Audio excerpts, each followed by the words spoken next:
Hello বন্ধুরা, আমি দরথী পাল তালাসি থেকে। এটা আমাদের এখানকার বেঙ্গলি অ্যাসোসিয়েশন। আপনারা জানেন হয়তো, বেশিরভাগ আমাদের যে কোনো সেলিব্রেশন উইকেন্ডে হয়। তো এটা পুজোরই উইকেন্ড, যেখানে ফ্রাইডেতে মূর্তি সেট আপ করা হয়েছে এবং স্যাটারডে আর সানডে পুজো হয়েছে। এটা হচ্ছে পুষ্পাঞ্জলির ভিডিও, এটা আপনারা দেখতে পাচ্ছেন।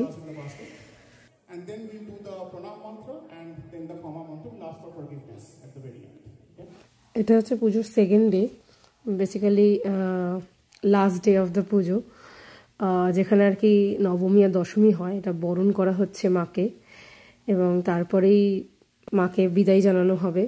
আবার 1 বছরের অপেক্ষা, তারপরে আবার আমরা এরকমভাবে সেলিব্রেট করতে পারবো। এইভাবে আমাদের এখানে প্রতি বছর তো প্রতিমা আনা সম্ভব না, আপনারা জানেন হয়তো। তো এখানে এরকমভাবে বক্সে করে স্টোর করে রাখা হয়। এখানে এরকম স্টোর রুম থাকে, যেখানে এরকম করে স্টোর করে রেখে দেওয়া হয়।